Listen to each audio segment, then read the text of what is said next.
Howdy ESSM 406. In today's video, I want to talk to you about some of the limits of community and some of the limits of collaboration. So in terms of community, the reading by Agrawal and Gibson will provide you some of the insights.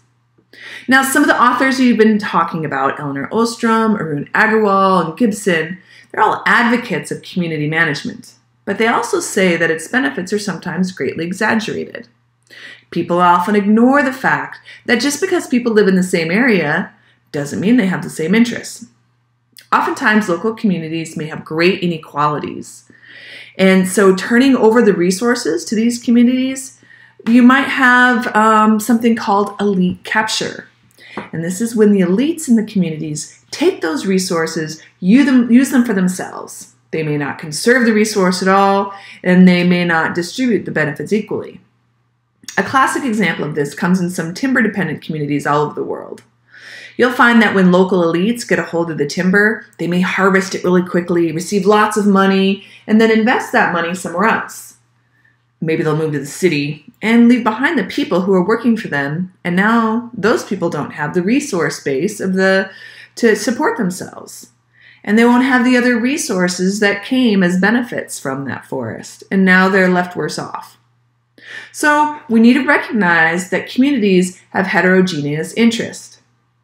So sometimes community managed projects run the risk of this elite capture. And it actually happens all the time, and you might have heard of it before. So in natural resource management, there's real concern over elite capture and community management. We don't want to be creating a situation of deep inequality and unsustainability. Also, another risk is if community themselves are not interested in the sustainability of a resource. So one of the projects I work on is mountain gorilla conservation. Now, many people in the world think gorillas are really cool and amazing animals, including me. And you might remember a piece of artwork of a gorilla from my office in the first video.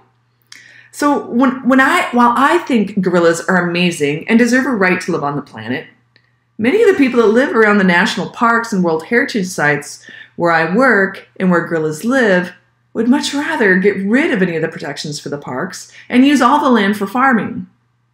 Now that might work for them fine for a while, but by destroying the park, the forest, and all the wild things that inhabit these regions doesn't necessarily ensure food security over time.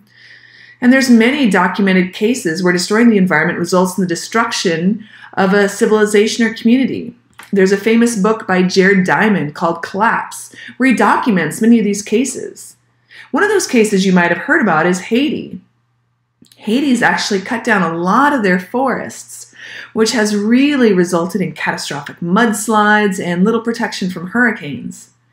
And they've made it really difficult to farm because of all the erosion and the loss of topsoil that came about because they didn't protect their environment.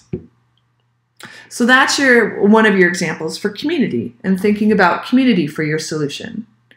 Now, the other thing we want to think about is collaboration and the limits on collaboration. Now, collaboration can be great. It's one of my favorite things. I love collaborating with lots of different scientists from different fields. But you can run into trouble because there's other implications of collaboration. Sometimes you can be seen as collaborating with the enemy. And if you act a certain way, you're on the side of the enemy, you're not on the side of the good guys versus the bad guys, or the good people versus the bad people. So we need to think about our collaborations. And we want to think about when it can help us achieve our common interests. When we think about collaboration as being cheaper than conflict and getting together on our common goals, we can really come together in a better way. But it's important to understand who you're working with on your collaboration. We don't want to be collaborating with like elites that are destroying all of the natural resource. We want to think through who are the people we want to collaborate with. So that gives you a little summary of limits on collaboration and limits on community. For our next video, we're going to go into conflict and how conflict can be one of the ways that we can manifest change.